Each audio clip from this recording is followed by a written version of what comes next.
దీప జ్యోత్స్న దగ్గరికి వెళ్లి జ్యోత్స్న బుగ్గ గట్టిగా గిల్లుతుంది.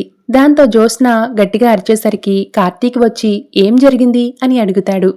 ఈ బుజ్జమ్మకు థ్యాంక్స్ చెప్పాలి బావా అని జ్యోత్స్నకి బుజ్జమ్మ అనే కొత్త పేరు పెడుతుంది దీప.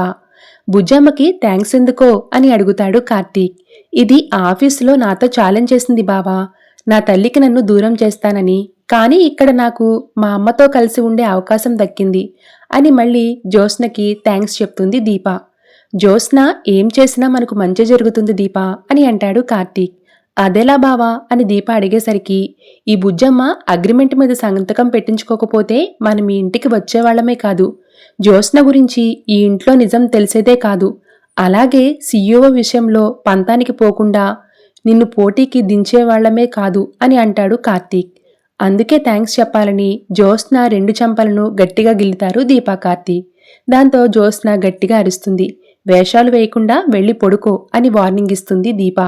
నెల రోజుల్లో పెళ్లి చేస్తానని మాటించారు అని పెళ్లి గురించి గుర్తు చేస్తుంది జ్యోత్స్న. ఖచ్చితంగా అవుతుంది, నువ్వు కంగారు పడుకు అని చెప్తాడు కార్తీక్. నేను మూర్ఖులతో వాదించను అని చెప్పి వెళ్ళిపోతాడు. వాళ్ళు నీతో ఫుట్బాల్ ఆడుకుంటున్నట్లు ఉంది అని జ్యోత్స్నతో అంటుంది పారు. ఆఫీస్లో నేను వాళ్ళని ఆడుకుంటున్నా, ఇంట్లో వాళ్ళు నాతో ఆడుకుంటున్నారు, లెక్క సరిచేస్తున్నారు అని అంటూ ఉంటుంది జ్యోత్స్న.